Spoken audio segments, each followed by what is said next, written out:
Radiator problem solve అయింది. ఈ ఎల్బోలో thermostat wall struck అయిన కారణంగా ఓవర్ హీటింగ్ అయ్యే ప్రాబ్లం కూడా సాల్వ్ అయిపోద్ది.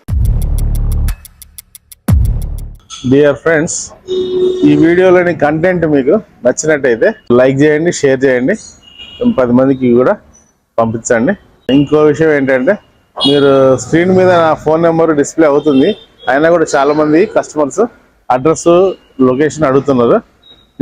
మీరు వాట్సాప్ నెంబర్ చెప్పినట్టయితే నేను మా అడ్రస్ లొకేషన్ కూడా పంపించగలను ఇండివిజువల్గా. స్క్రీన్ మీద కూడా మా ఫోన్ నెంబరు డిస్ప్లే అవుతుంది. మీకు మీ కార్కి ఏ విధమైన సర్వీసెస్ కావాలనుకున్నా, ఎలక్ట్రికల్, మెకానికల్, డెంటింగ్, పెయింటింగ్, ఏ విధమైన సర్వీస్ కావాలన్నా మా వర్క్షాప్కి తప్పకుండా విజిట్ చేయండి. రీజనబుల్ ప్రైస్లో మేము చేసి ఇచ్చేస్తాం. దూరం నుంచి వచ్చే వాళ్ళు అయితే ముందుగా ఒకసారి ఫోన్ చేసినట్టయితే మేము మార్నింగే మీరు వచ్చినట్టయితే అదే రోజు ఈవినింగ్ డెలివరీ చేయడానికి మేము ప్రయత్నం చేస్తాం. మోస్ట్లీ డెలివరీ చేసేస్తాం కూడా.